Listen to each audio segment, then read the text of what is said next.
Hi there, this is Ranjit, and in this video I'll be giving you an overview of this Moto Edge 60 Pro smartphone that I have been actually using it for the last 6 days. In fact, I did also travel to Goa, so I've taken a lot of camera samples with this one, and even videos. I'll add that in the later part of the video, during the end part of the video. And again guys, just want to make it clear that this video is made in collaboration with Motorola, and this is a review unit that was actually sent to me by Motorola India, but no way I'm giving any script or flow of the video to Motorola, and all the testing and the samples that you are seeing was independently shot by me.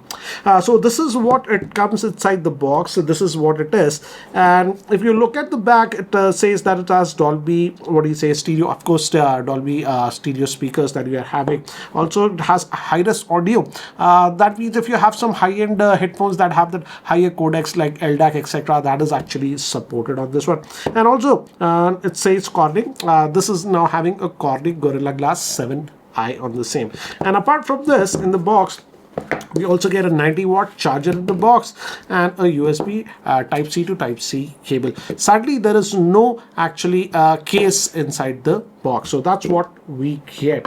And also now, as the pricing is out, I have to talk about it. The good thing is that any variant that you buy in India will come with a minimum of 256 gigabytes of storage, and the good thing is that now finally it is UFS 4.0 storage that we are getting, and it comes in two variants. The base will have 8 gigabytes of RAM, and the higher end variant will have 12 gigabytes of RAM. And the pricing is also good, I feel. The base variant that comes with 8 gigabytes of RAM with 256 gigabytes of storage is for 30,000, and for 4,000 more you will be getting that 12 gigabytes of RAM. And this is the handset itself. Again, in terms of layout, again very similar to earlier Motorola phones. They're following this this faux leather kind of a thing, and here also it's actually faux leather, but here the texture, at least on this blue variant, is slightly different. It has this nylon kind of a finish, so in fact it actually gives a good grip to the glass.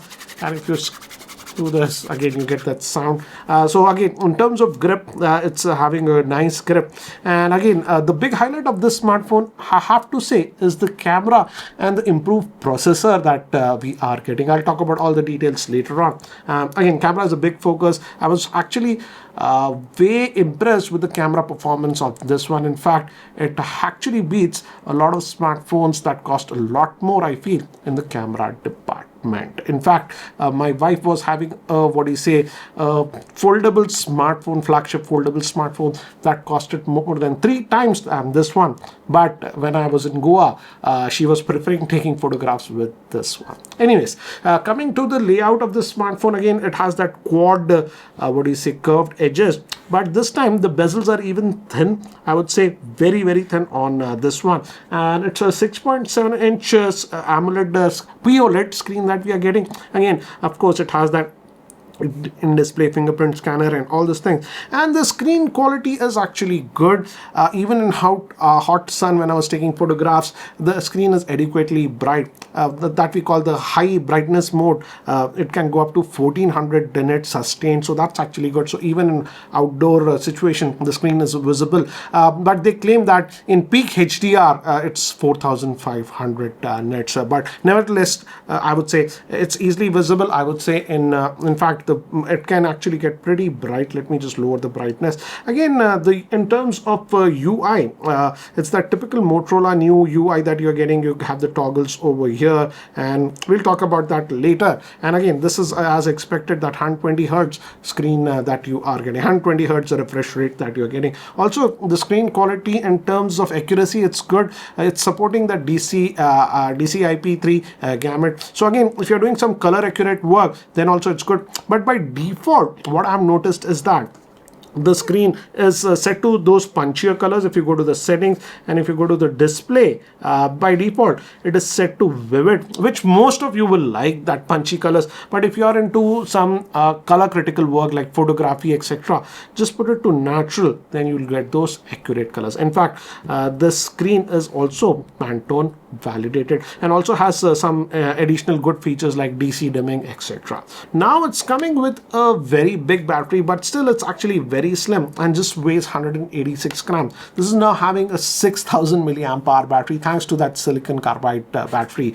Though it's having that 6000 milliamp hour battery, the handset weight is very well managed. In fact, still it is that 186 grams. I think so they were able to do it because this outer chases that we have is now not metal but polycarbonate. But again, I don't think so you have to worry too much, because now this is getting the military STD 810H rating for durability. The battery life is actually very good on this one, as you expect. But again, one thing to note is that, and I'm saddened with this new Moto UI, if you go to the battery stats, and of course I didn't use the battery saver, if you go to the battery usage, etc., it no way actually gives you the battery SOT value. So again, I had to rely on third-party apps, etc., and those are not very accurate for battery stats. But again, this is Accu battery, and as you can see, according to this one, based on the last charges or whatever, it says that you can get about 10 hours of SOT on this one. At maximum, if you're just opening the screen and just leaving it out, you can get up to 15 hours of screen on time. And standby time, of course, is very, very good. I was averaging easily about 1.5 days in worth of, what do you say, battery life. Even when I was traveling, it was continuously only on mobile data. For example, I had to get up in the morning because it was early flight that we took to Goa. 4:30 in the morning, the flight was at 7ish.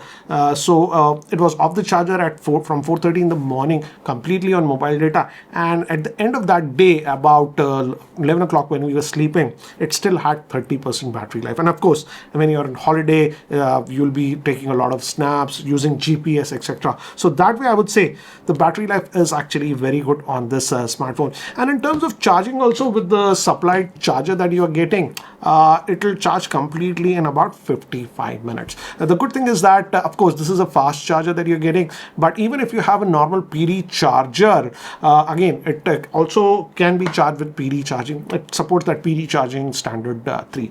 Coming to the call quality, the earpiece call quality is good, and also I like that the network reception was very good. Even in Goa, in the areas where I was going near the beach, the signal was not that great, but then also the voice quality was good. So that way, I would say in terms of network reception, etc., they have done a good job. Of course, this also does support wireless charging. I didn't extensively test wireless charging, but I did test the wireless charging in my car. My car has a wireless charger, and yes, it did charge. Motorola claims the wireless charging is up to 15 watts, and also it does support reverse wireless charging up to 5 watt. For example, if you have those earbuds, etc., you can use that reverse wireless charging. So that way, I would say, if you look at the specs point of view, here are all the specs. In terms of specs, it is having all the specs that you expect on this one. In fact, I would say it has almost every spec that you expect. Generally, with even flagships, all these specs are there. This one has the MediaTek Dimensity 8350 Extreme, which is again based on 4 nanometer. It's octa-core processor, and I have to say the processor is actually pretty good. I did run a benchmark. In fact, Antutu, I was getting a value of 1.4 million on this one, and if we compare it with the last generations of Edge 50 Pro, that has the Snapdragon 7 Gen 3, and that was getting an Antutu score of about 8 lakhs. So this processor is almost 80% faster than this, and that shows in the performance. In fact, it also has a big NPU on this one. That's why, if you notice, there is a dedicated key over here for AI functions. I'll talk about that later. So in terms of performance, I have to say the performance of this one is actually very good. In fact, some of you have asked me about the camera lag. There's no camera lag, etc. on this one.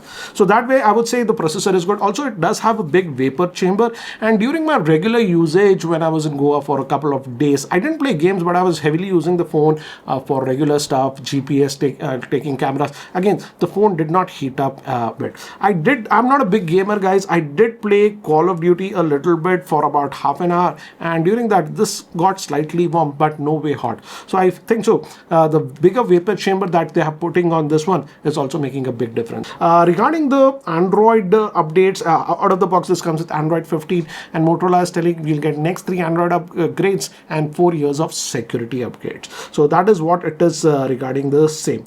And overall, I would say it's a very, very fluid phone. And again, it does have a lot of AI functions. I have to talk about it. Again, we have a dedicated section here for AI. Again, these are the AI options that it is having, and let me quickly talk about it. And again, we have this dedicated button also for AI, invoking the AI, and we have two modes in this. By default, again, there is nothing on the phone, so I'll show you like this. If you just if you just hold it for a second, it invokes, and by default you'll get these: update me, remember me, or take notes. Update me is nothing but it gathers if you have a lot of notifications, let's say a lot of messages from WhatsApp or Twitter, etc. If you just and other apps, it'll just for example, it is just summarizing some WhatsApp message that I got like this. So again, it categorizes a summary of your notification, important notifications, so you don't have to go over everything, and it does a decent job of filtering unnecessary spammy notifications and stuff. So that is one thing. And now let me do one thing. Let me just open up this is a web page that some article on Economic Times, and I just hit again that key, and now it is trying to actually AI is going to analyze what is there on the screen and gives an idea about this. For example, we can remember this, and remember this is like a screenshot, I would say. This, I feel, it's good for screenshots. For example, you get some tickets or some random stuff that you need to use it later, you can just use that.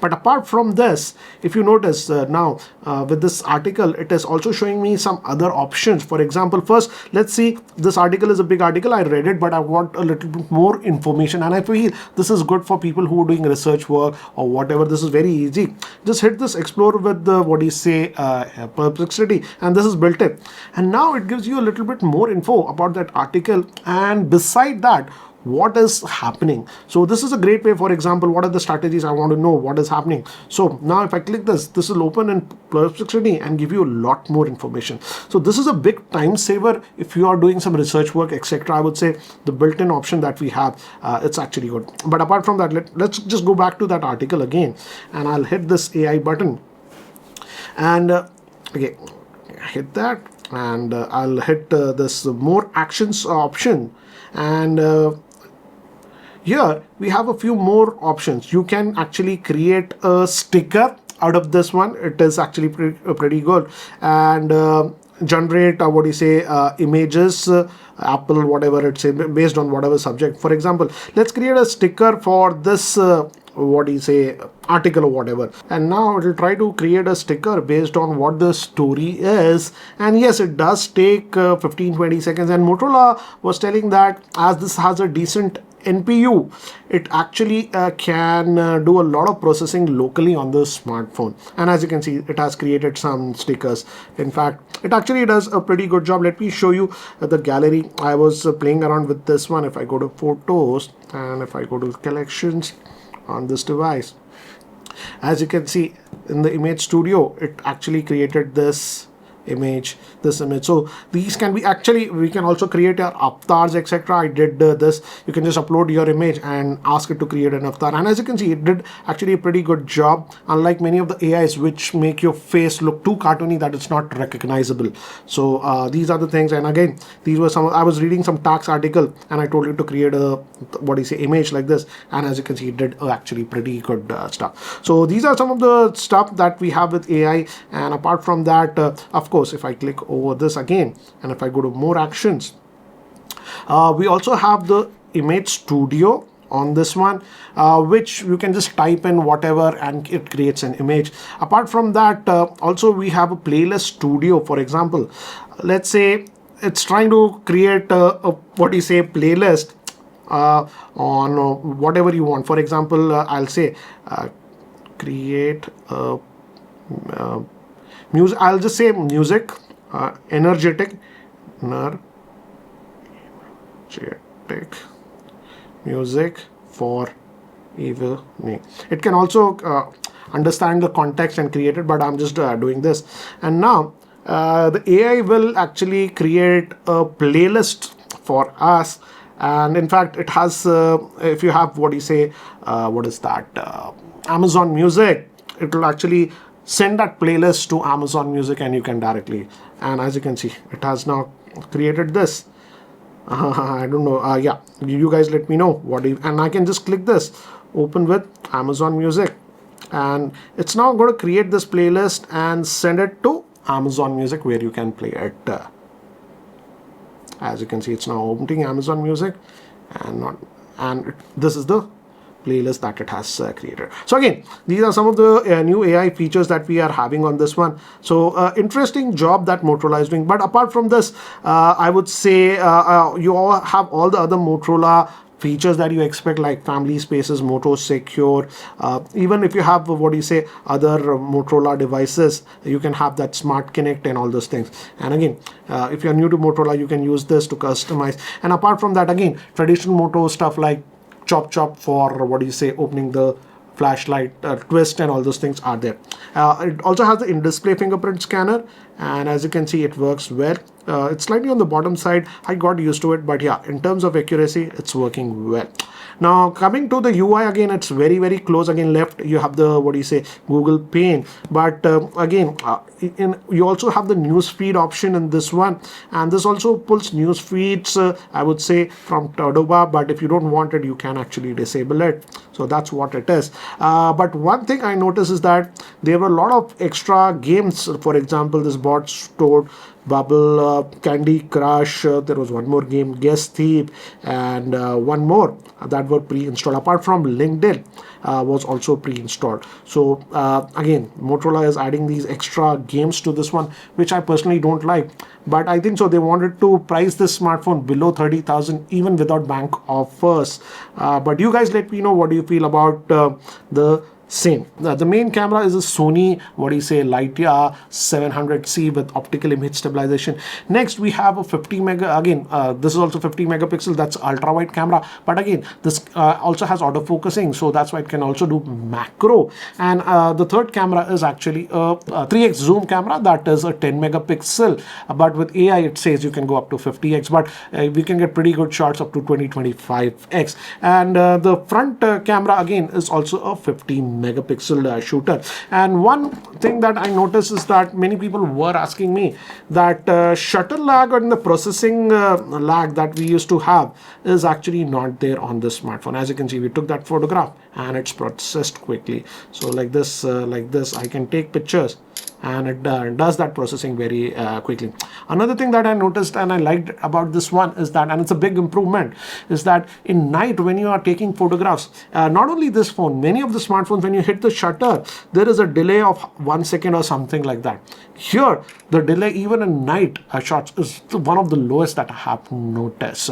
But let me do one thing. Let me actually show you the camera samples and the video samples that I've taken with this smartphone. Let's start with some outdoor shots during the day, and as you can see, the shots come out actually pretty good. This was regular 1x and this was 3x zoom, and these are some other casual shots that I took. And again, this is 1x and this is again 1x, this was 3x, and this was about 15x digital zoom. Another example, 1x, this was 3x zoom, and this was about 17x digital zoom. This was 640, so Sun had set this 1x, this was that 3x zoom, and here I must have zoomed to about 14x. One more picture before it became completely dark. This was with the regular lens and this was with that 3x lens. Now for some pictures taken in very low lighting conditions, dark conditions, and here I have to say this Moto Edge Pro actually surprised me with the pictures that it could take. I really like this shot. This was taken with the main lens, and now I use the 3x zoom from the same location. Needless to say, in low lighting conditions, it's doing a terrific job. Some more pictures that were taken in pretty low lighting conditions. Some more sample pictures that were shot just before the sunset, and this was that 1x and this was taken with the 3x zoom lens. The color reproduction and dynamic range is actually very good. This was regular shot. This was taken in the portrait mode, and in portrait mode you can zoom in with different levels. Now moving to the front facing camera, this is in the regular mode and this was in the portrait mode, and I feel the background blur by default is too much at 3. Here I had set the background blur at 2 and this looks like a better picture. Again, some more samples taken with the front facing camera, and I have to say the front facing camera performance is very good. This was in the portrait mode with the front facing camera. On the left the picture is taken in the regular mode, but on the right I used the portrait mode. I really like the portrait mode on this one as it does not blur even the hairs and stuff like that. Recording this footage in 4K with the front facing camera. I'm in Goa, and again mixed lighting conditions. As you can see, it's a little bit windy, so there might be wind noise. I'll just go in the sun to see how it is. Right now I'm in the sun.